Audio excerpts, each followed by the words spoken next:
Kasus kredit fiktif modal kerja konstruksi di Bank Jabar Banten, kantor cabang Labuan, yang merugikan keuangan negara sebesar 1,4 miliar rupiah ditanggapi anggota DPRD Pandeglang M. Dedi Rajadi.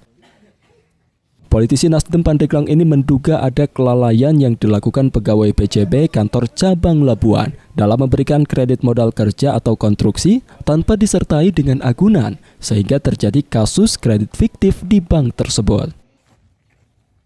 Namun, anggota Komisi 2 DPRD Pandeglang itu tidak tahu secara persis kelalaian yang terjadi. Hal tersebut merupakan ranah dari pihak kepolisian. Meski begitu, Dedi meyakini pelaku yang melakukan kredit fiktif biasanya perusahaan atau orang yang sudah sering melakukan pinjaman kredit ke bank itu, sehingga pihak bank sudah mempercayai perusahaan tersebut. Pihaknya menyayangkan atas kasus tersebut. Hal itu akan mengganggu pengusaha lain yang memang benar-benar akan berusaha karena sudah dicederai oleh orang yang tidak bertanggung jawab. Seperti saya juga nggak tahu persyaratan seperti apa. Apakah apa namanya itu yang disimpan dijaminkan di bank itu apa?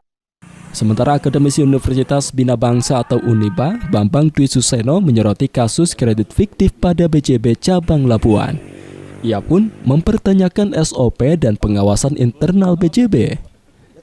Wakil Rektor 1 Uniba ini menjelaskan, secara akademis empiris temuan-temuan kredit macet banyak sekali. Namun, ia mengklasterisasi 5 penyebab kredit macet. Pertama, integritas analisis kreditnya kurang atau tidak kompeten. Kedua, kolateral atau jaminan dokumennya tidak diperiksa betul asas legalitas. Ketiga, ketidakpatuhan terhadap standar operasional prosedur atau SOP dalam pemberian kredit. Kemudian keempat, kurang kehati-hatian atau mengabaikan proses yang seharusnya dipenuhi. Dan kelima, ketidaktransparan. Menurutnya ketidaktransparan merupakan salah satu pintu masuk kecurangan.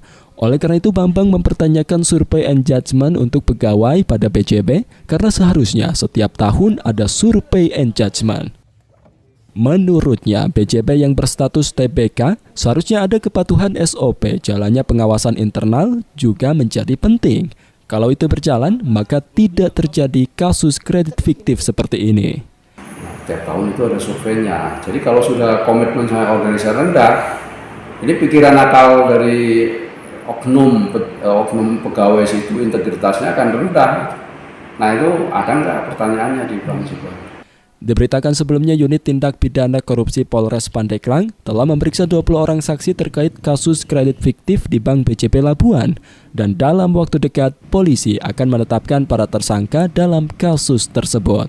Tim Liputan Banten TV dari Pandeglang dan Serang memberitakan.